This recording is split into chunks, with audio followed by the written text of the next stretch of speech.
So I think that wraps up topic number 1 of Shoutcasting. So Mike, it is now your turn. What is Ooh. your topic for today? It is my turn, and I want to take us down a road. I want to take you on a path right now. World of Warcraft Classic, the release date just got announced, and oh boy, am I feeling nostalgic. I want to take us back to 2004. I want to take us back to the mid-90s. I want to take us back. So what I'm feeling is I want to know one experience, one video game, one movie, one TV show, anything in your life. If you had the chance to go back and experience it once again, whether it be fresh and brand new, or if you could experience it with the knowledge you know now to be able to change something or be able to look at it with a different lens, what might be that experience, or maybe TV show, movie, or video game? Oh, God. And now, mind you can have multiple because I got a couple. I got a couple I can fire off the hip. Yeah, here. Give me an example of what you're thinking there, Mike, and I'll... Okay, so what I'm thinking, of course, is I would like to go back to the days with GoldenEye on the N64 and thinking about the fun we had, all of the screaming and yelling, the N64 controllers banging off walls, being thrown by young children. Some of those moments were too much fun, and bringing the N64 over to my friends' houses for sleepovers, etc., and plugging in James Bond GoldenEye, man, those were some special moments. To see kids you knew in your elementary school and middle school who kind of had beat the game or knew the cheats, and you would watch them play single player and say, what is happening? How did he do all that? I don't think I ever beat James Bond GoldenEye in my entire life, level to level, all the way to the end. I have seen people beat James Bond GoldenEye first person right up next to each other probably 10 times. So I think back to that. I think back, a big one for me would be Halo 2 multiplayer. If I could go back to 2003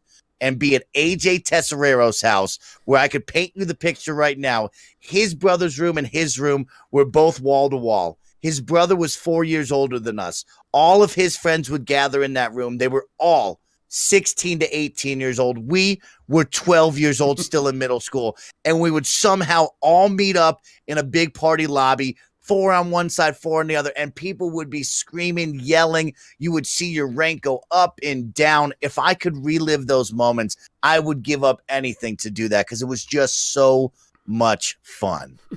That's awesome. I think I'm going to piggyback on the Halo. Halo 2, I didn't own, but I always played at friends' houses, and then I finally saved up enough money for original Xbox, but this was after 360 was already out and it was going back to Halo 2.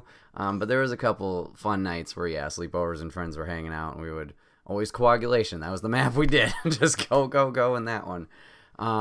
But yeah, Halo 3, obviously that one was a little bit more in the moment with that. And I'd always pile on with a bunch of friends online. And especially with Halo 3 adding the custom maps, everybody was making their own stupid let's race the mongooses around, do this thing and that, but that was always chaotic. Sticking on Halo, I guess you said a moment going back where you could relive with the knowledge you currently have. Okay, this is kind of a mix of a relive and the experience I had. So Extra Life, we do it every year, charity event, 24 hours. I've made it an event around Thanksgiving time because a lot of my friends, they're home from school, they're visiting family, stuff like that, and I just invite everybody over the day after Thanksgiving, have a bunch of friends over for the first 12 hours. I'm like, okay, first 12 hours with friends, this will be easy, and then the second 12 hours I'll drudge out and we'll see how it goes. But we always start with Halo 3, and we do a big LAN party. I get 3 to 4 Xboxes with TVs, we set it up. And oh boy, the chaos that ensues is amazing. So just reliving that experience. I mean, I get to do it every year so far since I've started doing it, but just reliving, going back to the first one and experiencing it, and obviously the others. But then knowledge base, obviously from a content perspective, just seeing okay, how can I present this in a better fashion? I think each year's been progressively getting better. There's still years where there's, kinks and problems and bugs and here's this and that. But I think going back to year one and being with the knowledge I have now, obviously, how could I present this better and make it a better product? So I think that's one for me. God, I'm trying to think of a movie. Okay, this one might irk people a little bit. I know people in Star Wars is like a 50-50 train. You like the prequels, you don't like the prequels. I'm one of the people who is fine with the prequels. Fine. Key word there. Fine. So don't jump down my throat, chat. But that was my Star Wars. Like, I watched 4, 5, 6. They're all on VHS. Yeah, that was a thing. Watched those. But, like, when episode 1 came out, like, that was all my chance to really experience it head on, full out. So, Phantom Menace, I personally hold closely. Yes, there's some problems with it. Don't get me wrong. But I think reliving the end battle scene with Qui-Gon, Obi-Wan, and Darth Maul, I think that would be just awesome. Just experiencing that for the first time again. Music and everything going, and the moment of the door, and then the double lightsaber reveal, and just, I think that would be great. I like that. Yeah. I like that. And I'm a big prequels fan because that's what we grew up on. So don't worry, I'm all for them. Another one for me, when I look back and I think about World of Warcraft first being released, that was really when the internet started to blossom and kind of become a thing. And I will never forget, the only computer in my house was my mom's computer up in her work studio, which was on the 3rd floor of our house. We had this giant house back home in Boulder, Colorado, and we would have to run the Ethernet cord all the way from her studio down to the 1st floor by the kitchen. We'd have to plug it in. The phone would never ring. Grandma would call nonstop, weeks on end, wondering if the house had exploded because me and my little brother were addicted to World of Warcraft and Diablo 2 online, along with Warcraft 3. And man, I will never forget the days of sitting there, you know, me and my brother switching off, me and my brother yelling at each other, my parents taking the cord, we're screaming at them, give us back the cord. They're like, we need to make a phone call. And how much fun those times were, from Diablo 2 and then Lord of Destruction, where you would see players just so buffed up and you had no idea. And they're like, oh, we're hacking the game. And then me and my brother figured out how to hack the game. And we're making dumb stuff. That was awesome. World of Warcraft, trying to grind, and my brother was always so much better than me. I would play solo. I would get to dead mines, and that was the furthest I ever got in World of Warcraft by myself. Jackson would be raiding with 40 people. He'd tell me, get away from me, nerd, and I would never get to play again. And it was just so much fun. So I'd go back to that time again. And my final one that I do want to talk about, if I could go back, it would be in the summertime. It would be during the Kinda Funny Live 3 VIP party. I met a boy there. Okay, he was a great guy. He was there. Everybody was having fun, cheersing. They had these cool game stations out that I'd never seen. And there was this guy with this dope t-shirt on. Okay, he had this really cool logo. And I said to myself, man, that's like one of the coolest logos I've ever seen. It reminds me of the Riddler from Batman. And I said, man, I got to go up there and talk to him. Now, being a shy guy, being in a room full of maybe nerds and, you know, kind of kids that don't want to talk to each other, I said, I got to try. I got to get up there and try a little bit. So I walked up. I said, hey, my name's Mike. What are you playing? Can I sit down and play with you? He looked at me. What did he say? He said, hey, I'm Bret.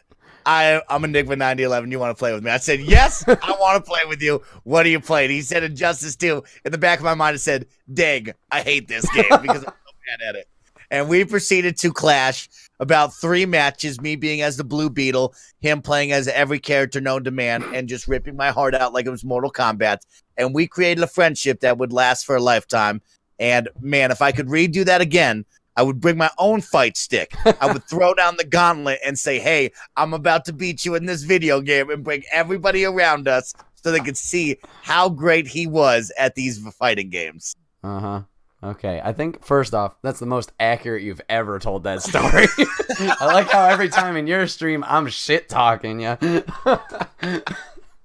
Yeah, that was awesome, and there was a moment I'll never exchange for anything. I remember when you left, and you said, oh, I'm Snowbike Mike. It clicked in my head, because I heard your name in the podcast. I'm like, oh, shit! But I appreciate you doing that. I mean, not that I'm super over it now, but yeah, I was just by myself and stuff like that. I'm still getting over that and talking with more people and the best friends. And you know, it's easy once you do it. It's not easy doing it.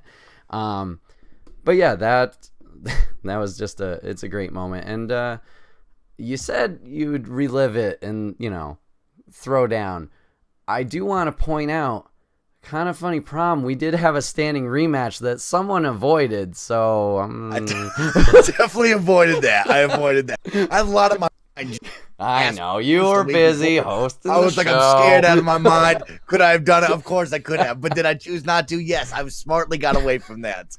But yeah, it's always funny to see the progression, kind of moving away from nostalgia, but talking about the Kind of Funny lives and the VIP after parties and how much that's changed for me. I remember going to Kind of Funny Live 2 with my girlfriend at the time, and us just kind of, clicking together, staying together at the hip and not really separating and going to meet all of the kids there and trying to talk with them and engage with the community, to Kind of Funny Live 3, now being separated, being with two friends down there and, kind of going a little bit out there, introducing myself, talking to people, meeting you at the VIP meetup, to then when we went to prom. It was just so much fun to really engage with the whole community, make so many more best friends and meet them all, party with them. And gosh, it was so incredible to see the progression that we've been on through all of those different events. Oh yeah, it's been great. And yeah, I was at Kind of Funny Live 2 as well, and that was impulse because I was living by myself at the time in Southern California,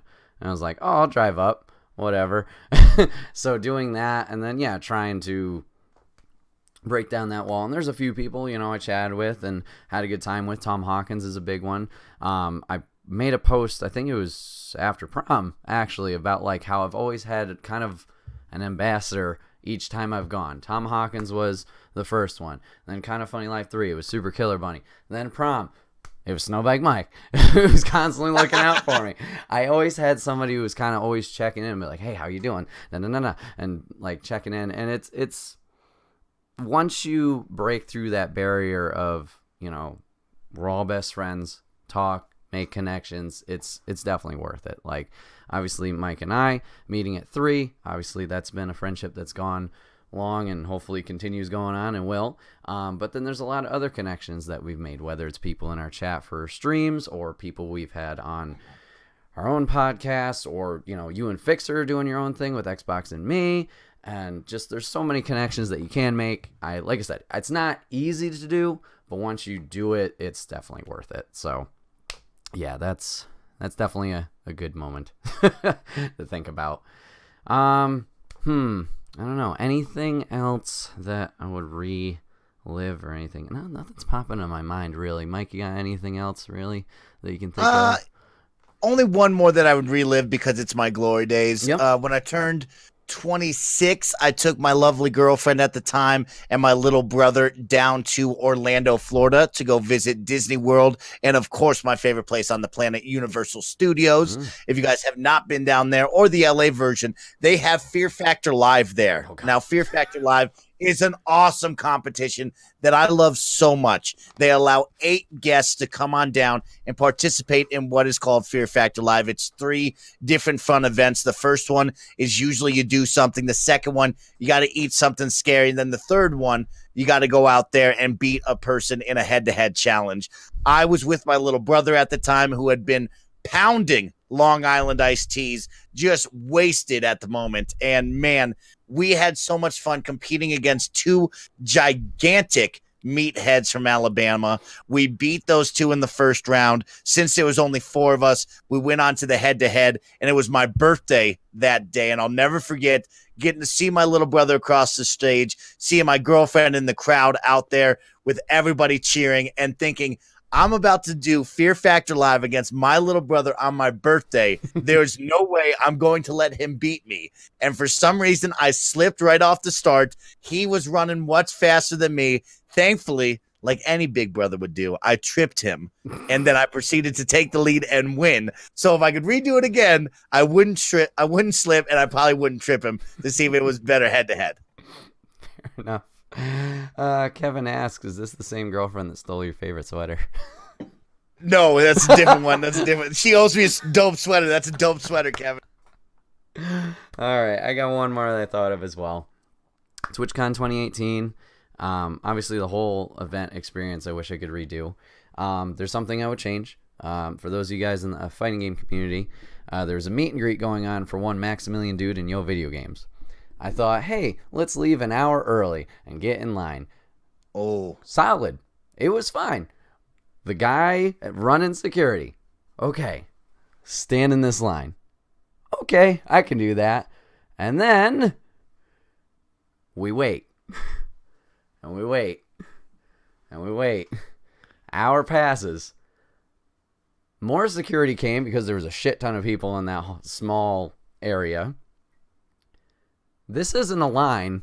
What are you waiting for? We wasted an hour standing in a line we were told to stand in and never met Max or Yo Video Games. So I would change that. Man. Yeah, that sucked. We were not happy campers about that. Kevin A6 in the chat sounds this sounds like TwitchCon the first day when we had to stand in the line for 5 hours. Oh yeah, you guys never forget that one. Never forget that one. I would say if I could go back to TwitchCon 2018 and redo something, I would put you back up on that Fortnite stage and I'd be yelling in your ear to win so you can go on to the next stage and not lose. Yeah, but you did well. That was one I was going to bring up too, if I could go back with the knowledge I have now. Not that it's much better gameplay, but just a little bit more. Not die immediately, hopefully drop where I want to drop, but just even re-experiencing that, like the whole tournament aspect, like hearing everybody on the audience on the other side, that was nuts, and just that was quite a lucky experience to how cool. TwitchCon was 10 out of 10 organized. Oh yeah. Oh yeah. Hopefully this year in San Diego is better. Won't be able to make it this year, but hopefully it's better. Let's see. I'm sorry, Goro. Billy is awesome.